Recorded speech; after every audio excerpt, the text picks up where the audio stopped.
Coming up on this edition of Beyond the Brief, Black History Month, we will share with you some events around campus that took place and some of the feedback students had.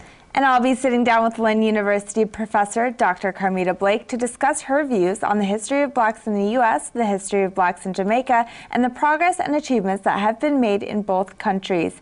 Beyond the Brief starts right now.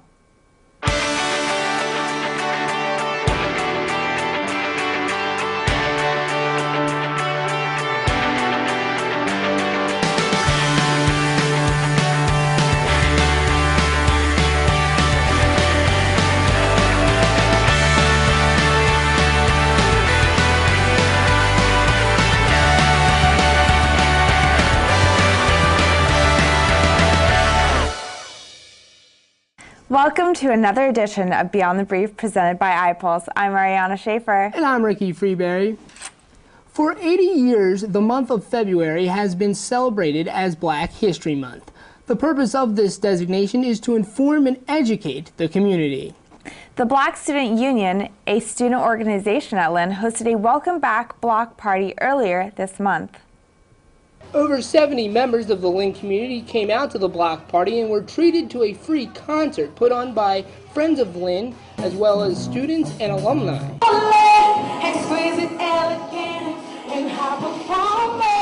The block party was particularly special to one Lynn graduate. When I got the call about doing the show, I felt good about it. One, because I'm a Lynn alumni, and it feels good to come back and actually, still be a part of the school. We would love to hear more of your thoughts on Black History Month and what it means to you. Feel free to leave a comment on our YouTube page at youtube.com/LynnIPulse. There will be other BSU events held here on campus. Saturday, February 19th, BSU will hold movie night showing American Violet at 7 p.m. in the Knights Court. And on March 21st, the hip-hop classical group Black Violin will perform in the cafeteria at 7 p.m. It will be a fundraiser for the Relay for Life event and open to the public for a cost of $2. Admissions is free for students, faculty, and staff. Dr. Carmita Blake has been a professor in the College of International Communications at Lynn for 5 years. She was a Rotary International Scholar in Journalism in 1988 and studied and worked extensively in broadcast journalism. She sat down to talk with us about her views on blacks in the U.S. and Jamaica. Arianna is here now with more. I'm here with Dr. Carmita Blake, and we are here to talk about Black History Month. Now, thank you so much for joining me today. What are your views on the progress of Black History Month? Well, to me, in my country, when I was growing up as a little girl, I didn't really pay much attention to it. But having lived here in the United States for a very long time and, have read some of the notable achievements of African Americans in the United States, I believe that Black History Month has taken on a very special role. I don't know if Carter G. Woodson, when he conceived of this idea in the 1920s, ever imagined. Well, I think he imagined, because he only died in 1950. I think he imagined that, I don't know if he would have imagined that we would have had a black president. He probably would have ruled that out. Many people, even in the 21st century, ruled that out. But I think it has taken on a significant role and has grown over the period of years that since they introduced the study of African American life and history in the United States and Canada. Well, so do you feel like Black History Month is, important to have? Well, there is a lot of, how should I say it? He and hawing, that's a term we use in my country to mean some people say yes, some people say no. Some people said we have passed the time. I do believe that unless you incorporate African American history as a part of the culture, a part of the importance of the development of the United States of America, Canada, and the United Kingdom, unless that is an entrenched part of our curriculum or as a part of our educational system, we might need to remind ourselves every February, although it's a very short month, only 4 weeks, of some of the achievements, the notable achievements of black people in the world. So how would you assess the development of blacks in the U.S.? There has been gains. Clearly, I'm sitting here with you.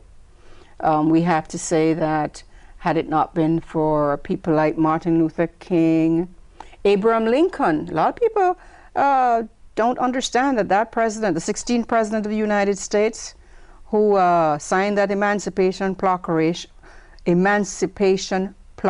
proclamation. Proclamation. I always get in trouble calling that name, but he actually was against slavery. And I think he actually paid dearly for it, because not shortly after he was elected, he was assassinated. And I think some of that was because people who were for the subjection of the blacks in the country at the time felt that this was the wrong move. But I would say that we've come a long way, but I think that there is still a lot of work to be done. It's obvious that there's still a lot of work to be done. Yeah. Well, you know, you're from Jamaica, and tell me about the Black history in Jamaica. Well, it's almost all black. It's 92.1% of the people are black people. We came out of the same kind of colonialism like the United States of America. In fact, I believe, if the history serves me right, I think we got our emancipation, full freedom in 1838. And we have sort of embraced that culture. I don't think in Jamaica there is a need for a Black History Month. Everybody's black. If 92% of the people are black, then everybody almost is black. And the people who are not black, they behave black anyway. Our motto is out of many one people. We have Indian, Chinese, some white people, some Middle Eastern people, and we've been very tolerant. We've had some issues, of course, in the early 60s, but by and large, we have, I do not see a real need for us to have a Black History Month in Jamaica. I really don't. But that's my view. I don't know. Well, so what are some of the similarities and differences between Black history and blacks in Jamaica and in the U.S.? Well, the main similarity is that we all came from Africa. You know, there was this slave trade. Jamaica had a large amount of slaves coming out of Africa into that country to service the plantations. So we had a plantocracy. Some people think we still have a little bit of the plantocracy left, but it was a plantocracy kind of society. And as a matter of fact, even though we're a parliamentary democracy, we still have allegiance to the Queen. So we have a kind of a monarchical structure where, you know, we say, God save the Queen and that kind of stuff. But, you know, I think by and large, that's one of the main similarities. I think also the struggles for freedom, the struggle for equality, justice, we share that in common with our counterparts here in North America. What about some of the differences? Well, I think perhaps one of the differences could be that because we share a majority position, we meaning blacks, we are not regarded as a minority. We don't have to, when we fill out a form, nobody asks us if we're black, white, Chinese, yellow, pink, or blue. Matter of fact, that was a cultural shock for me when I came to the United States, that I had to write that on a form. But I think for most Jamaicans, they feel pretty much equal to others, and we have more of a class structure than a race structure. And sort of race is, yeah, we know that you may look different from us, but when you open your mouth, you're speaking just like us, same accent, etc., etc. So I'd say that probably one of the main differences is that we don't divide the society into these stratas of African American, whites, Hispanic, and that kind of thing. I really hope that never happens, actually. Well, so being Jamaican, how do you feel about being part of the Black history here in the U.S.? I really feel very proud about that. I think First of all, America has been really very good to me.